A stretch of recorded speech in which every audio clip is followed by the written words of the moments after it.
Spiderman brand new டேக்கான outdoor shooting ஆரம்பிச்சிட்டாங்க.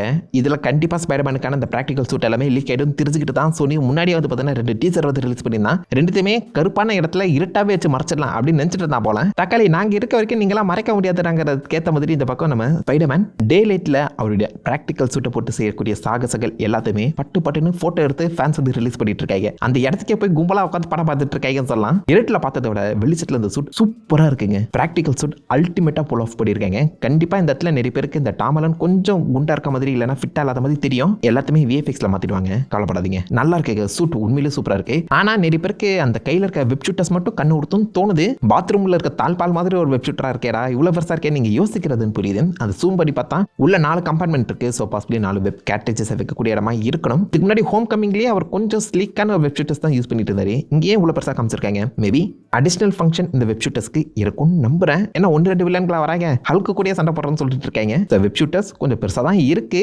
DIY தானே, அது பரவாயில்லைங்க. பார்க்கலாம் இதுக்கான ஏதாவது ஜஸ்டிஃபிகேஷன் கொடுக்குறாங்களா. ஆனால் டெய்லி எல்லாம் சூட் அல்டிமேட்டாக இருக்கு. உங்களுக்கு எப்படி?